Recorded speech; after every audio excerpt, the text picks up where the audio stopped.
Need to update components across multiple kits in Acumatica? While import scenarios work great for adding new components, they can't change existing ones. That's where Mass Kit Updater comes in. Go to the Inventory workspace and select Kit Specification Mass Update. Here, you'll see all your kits with their individual components laid out clearly. The toolbar gives you powerful options. Choose to update or delete items, then search for either stock or non-stock components to swap in. Use the column filters to quickly find what you need. Before we update, we can see our item listed in our kit's stock components.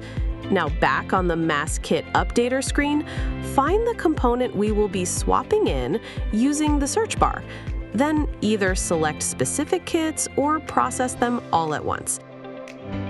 Once the processing is complete, refresh your kit. Done! You'll find that all the selected kits now have the new component. To learn more about our ERP apps, visit our website at erpappmarketplace.com.